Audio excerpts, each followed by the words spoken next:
నేను ఈ సమయంలో ఒక బైబిల్లో నుండి ఒక ఆలోచన మీ ముందు పెట్టేసి నేను ముగిచ్చేస్తాను.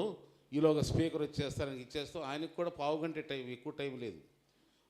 కనుక ఈ సమయంలో మనకు మరియమ్మ అనే ఆమె లేకపోతే అసలు క్రిస్మస్సే అనండి. క్రిస్మస్ అనండి.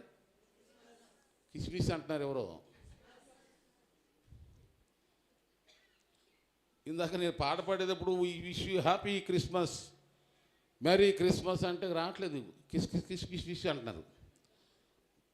హ్యాపీ క్రిస్మస్ అని రాకపోతే భోజనం చేయమాకండి అసలు మీరు. ఓన్లీ అన్న భోజనం చేయకుండా మాత్రం ఎవరు మాకు. Okay, right. ఈ సమయంలో బైబిల్లో నేను మరియమ్మ, ఎందుకంటే నన్ను కన్నా తల్లి పేరు కూడా మరియమ్మే. నాకు చాలా ఇష్టం.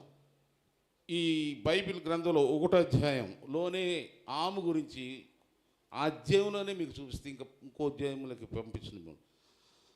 ఆమెకున్నటువంటి ఒక హైలైట్ పేరు ఏంటంటే ప్రభువు తల్లి, లార్డ్ మదర్ ఆఫ్ లార్డ్. ఎంత గొప్ప పేరు ఈమెకి. 1:43 లూకా సువార్త 1:43లో నా ప్రభువు తల్లి నా యుద్ధకు వచ్చుట నాకెంత భాగ్యం. అయిపోయింది. వచ్చేసారు, స్పీకర్ వచ్చేసారు. ఆయన ఈ మాట గుర్తు చేస్తాను, డోంట్ వరీ. మరియమ్మ గారికి ఏం పేరు అసలు? ఆమె ప్రభువుకు తల్లి. ఈమె ప్రభువుకు తల్లి అవ్వటానికి 4 విషయాలు, క్వాలిఫికేషన్స్, యోగ్యతలను మీకు గుర్తు చేస్తా. పాస్టర్ గారు చక్కగా రాసుకుని మీ సంఘాల్లో 4 ప్రసంగాలు దంచండి, మసాలా పెట్టండి దీనికి. రైట్. క్రిస్మస్ అనే యేసు ప్రభు పుట్టిన డేటు ఎప్పుడని చాలామంది అడుగుతారు. అసలు మీ ముత్తాత ఇప్పుడు పుట్టిన నీకు తెలుసా బాబు అని అడుగుతాను నేను. మన ముత్తాత ఎప్పుడు కూడా మనకు తెలియదు. యేసుప్రభు వారు ఇప్పుడు యేసుప్రభు పుట్టకుండా సమాధి సిరివెట్ట అయిపడ్డాడు, అద్భుతాలు జరిగించాడు, ఇవన్నీ పుట్టాడు. ఎప్పుడు పుట్టాడు నీకు ఇంత? ఆయన పుట్టాడు. పుట్టలేదంటే రుజువేం చూపి. పుట్టలేదని ప్రూవ్ చేయి. పుట్టలేదు అని నువ్వు ప్రూవ్ చేయి. పుట్టాడని రుజువులు ఉన్నాయి. పుట్టలేదని ప్రూవ్ చేయలేవు. డేట్ నీకు ఎందుకు? అనవసరమైన విపరీతమైన వాదాలకు దూరంగా ఉండవు. కనుక యేసు వచ్చిన మాట నిజం. యేసు జన్మించకపోతే మనకు అసలు ఈ రక్షణే లేదు.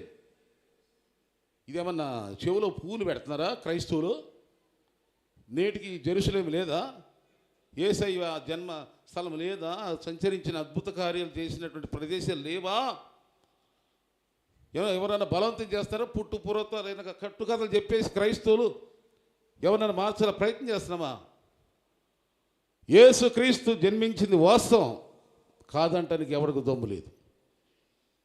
యేసయ్య జన్మించాడు, రైటే. ఆయన జన్మించిన విధానాన్ని ఆమె ఒక స్త్రీని, అది కూడా ఒక అల్పమైన ఆమెను ఎన్నుకున్నాడు దేవుడు, దీనురాల్ని. సరే ఆమెకు చూద్దాం. ఆమెకు మరియకు ఎలాంటి స్థానం వచ్చిందో మీరు ఇక్కడికి వచ్చిన ఈ క్రిస్మస్ సెలబ్రేషన్కి వచ్చిన మీరు అందరూ కూడా ఆమెలో ఉన్నటువంటి 4 యోగ్యతలు, క్వాలిఫికేషన్స్ మీరు గుర్తుపెట్టుకుని పాటించాలని నా మనవి. ఎన్నో క్రిస్మస్ ప్రార్థనలకు వెళ్ళి ఉంటారు, ఎన్నో మెసేజ్లు విని ఉంటారు. క్రిస్మస్ సంబరాల్లో పిండి వంటలతో, డెకరేషన్లతో, వస్త్రాలతో, వస్తువులతో, గిఫ్ట్లతో, బహుమతులతో రకరకాలుగా ఎంతో ఎంజాయ్మెంట్ చేస్తున్నారు. కానీ అసలు వాక్యం అనేది మరియమ్మను గురించి కానీ, యోసేపుని గురించి కానీ, యేసుప్రభుని గురించి కానీ ఏదైనా ఒక ముఖ్యమైన మాటలన్నా మీకు గుండెల్లో పడాలని నా ఉద్దేశం. కనుక ఈ సమయంలో నేను ఒక్క నిమిషంలో వచ్చేసరికి స్పీకరు మీకు తర్వాత చెప్తాను. మరియను ఏమంటామంటే ప్రభువుకు అనండి, చెప్పండి. ప్రభువుకు తల్లి, దేవుడికే తల్లి. ఒక సీఎంకి తల్లి అయితేనే ఆమె ప్రెస్టేజ్ ఎలా ఉంటుందో వర్ణించలేము. ఇక అలాంటిది సృష్టికర్త అయిన దేవునికే తల్లి మరియా. ఎంత ఘనత, గౌరవం పొందు. ఎందుకు ఆమెకు ఆ స్థానాన్ని దేవుడిచ్చాడంటే జస్ట్ 4 మాటలు మీకు చూపిస్తా, ప్రూఫ్ చేస్తా. వచ్చి నేను చూపించుకున్న సొంత మాట చెప్పను. లూకా సువార్త 1:28లో మొదటగా ఆమెలో ఉన్న మొదటి యోగ్యత ఏంటంటే, ఒక దూత వచ్చి, ఆ గబ్రియల్ దూత వచ్చి లూకా సువార్త 1:28 అంటుంది, దయాప్రాప్తురాలా అనండి, నీకు శుభం. ఎవరికి ఏ దయకు ప్రాప్తురాలైంది అనండి? ప్రభుత్వండి ఏ దయకి అది అనండి. మనకు ముందుగా దేవుని దయ కావాలా, మనుషుల దయ కావాలా? కానీ మన పొరపాటు ఏంటంటే ముందు మనుషుల దయ చూస్తాం. దేవుడు దయ చూస్తాడో తంతాడో అది ఆలోచించాం. దేవుడికి కోపం వస్తుందేమో, దేవుడేమో ఇసుక్కుంటాడేమో, దేవుడేమో లాబిడి కొట్టితే వెళ్ళి పడతామేమో అని భయం ఉండదు. మనుషులకు భయపడి మనుషుల మెప్పు కోసం మనుషుల యొక్క దయ పొందుకోవటం ప్రయత్నాలు చేస్తాం. అందుకని అపోస్తలుడు పౌలు గారు అంటాడు, నేను మనుషుల దయను సంపాదించుకుని చూసుకున్నానా, నేను ఎప్పటికీ దేవుని దాసుని కాను. కనుక దేవుని దయకు ప్రాప్తురాలైందండి. ప్రియులారా, మనం ఏం చేసినా దేవుని దయకు ప్రాప్తులు అవుదుము గాక. మరియను చూసి మొదటి పాయింట్. రెండవదిగా చూస్తే 1:38 ఏముందంటే అది నేను అధ్యాయం దాటను. లూకాసు 1:38 చూడండి. అందుకు మరియా, ఇదిగో ప్రభువు దాసురాలును, నీ మాట చొప్పున నాకు జరుగును గాక. అంటే ఇప్పుడేమంటుంది చెప్పండి? ప్రభువుకి అనండి. ప్రభువుకి మూల భాషలో ఏముందంటే పనికత్తే, బోనకత్తే, పనికత్తే, దాసురాలు. ఎవరికి? దేవునికి పనికత్తే. చూడండి, దేవుని పని మనం ఎలా ఉంటారు? పని మీ ఇంట్లో ఎవరన్నా ఇళ్ళలో పని చేసే వాళ్ళు ఉంటారుగా. మా పని మనిషి రాలేదండి అంటారు. పని మనుషులు పెట్టుకున్నారులే. కానీ దేవుని దగ్గర మాత్రము మనం ఎలా ఉండాలి? మనందరం చెప్పండి, జాడు ఏదైనా చేయాలి దేవుని పని కోసం. దేవుని సన్నిధి దాసురాలుగా ఉండాలి. దేవుని దయ పొందుకున్న బిడ్డ దేవునికి దాసురాలు. దేవుని దగ్గరకు వచ్చినాక ఎంతో దాసులుగా ఉండాలి, కానీ వేరే విధంగా ఉండాలి. ఆమెలో ఉన్న మూడోది వివరించడానికి సమయం లేదు, త్వరగా వెళ్ళిపోతా. 1:40 చూడండి. ఇంకొక 2 మాటలు, ఈ మాట కూడా చూడండి. ఆమెలో ఉన్న 4 క్వాలిఫికేషన్స్ ఏంటంటే, 1 దయ పొందుకుంది, 2 దాసురాలు, మూడవదిగా చూస్తే 1:45 ఏముందంటే, ప్రభు ఆమెకు తెలియజేయించిన మాటలు సిద్ధించును గాక, నమ్మిన ఆమె ధన్యురాలెనను. Blessed is the believed. ఎందుకు ఈమె ఆశ్చర్యించబడిందంటే దేవుని మాటను నమ్మింది. యేసయ్య కూడా చెప్పాడు, నమ్మితే నువ్వు దేవుని మహిమను అది.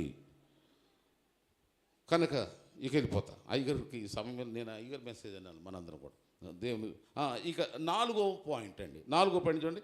లూకాసు వార్త 1:52 ఏముంటుందంటే, చూడండి అక్కడ ఉంది, షీ లో డిగ్రీ అంటే సింహాసనమున బలవంతున పడదు దీనులనికి. అంటే ఇవి దీనురాలు. చెప్పండి, దీనురాలు. మనకి ఈ లోకంలో ఎన్నెన్ని ఆస్తులున్నా, ఎంతంత ఉద్యోగంలో అన్ని, ఎంత ప్రమోషన్, ఎంత ఆఫీసర్, ఒకవేళ సీఎం ఏమైనా దేవుని దగ్గరికి వచ్చే వరకు ఎలా ఉండాలా?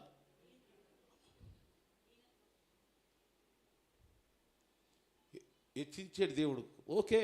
కానీ దేవుని దగ్గర ఆ హెచ్చింపు చూపి మాక.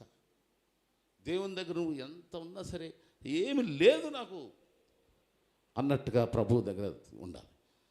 అటువంటి విధంగా ఉంటే నీవు యేసు ప్రభుకు తల్లిగా మరియను దేవుడు ఎలా ఎన్నుకున్నాడో, నిన్ను కూడా ఈ ప్రాంతంలో, నీ ప్రాంతంలో అనేక ప్రజల్ని ప్రభువు దగ్గర నడిపించటానికి ఒక క్రీస్తును చూపించే బిడ్డగా, క్రీస్తుని కనపరిచేటువంటి ఒక బ్రదర్గా, సహోదరిగా నిన్ను దేవుడు కనపరుస్తాడు. మరియను ఏ విధంగా మరియ ద్వారా యేసు ప్రభువారు లోకానికి వచ్చాడో, నీ ద్వారా, నీ బస్తీలో, నీ గృహంలో, అందరికీ యేసయ్య కనపరచబడతాడు. ఈ 4 యోగ్యతలు మీరుంటే మీరే మరియలు, దేవుని స్తోత్రం. మీరే యేసుని కనపరచండి. భారం కలిగి ఉందండి. లోకానికి అంతం దగ్గరికి వచ్చింది. మొన్నే కరోనా తగిలితే కొట్టేడు దెబ్బ అర్థమైపోయింది. డబ్బు రక్షించలేదని. అవునా? వైద్యం రక్షించలేదు, డాక్టర్లు రక్షించలేరు, శాస్త్రం రక్షించలేదు.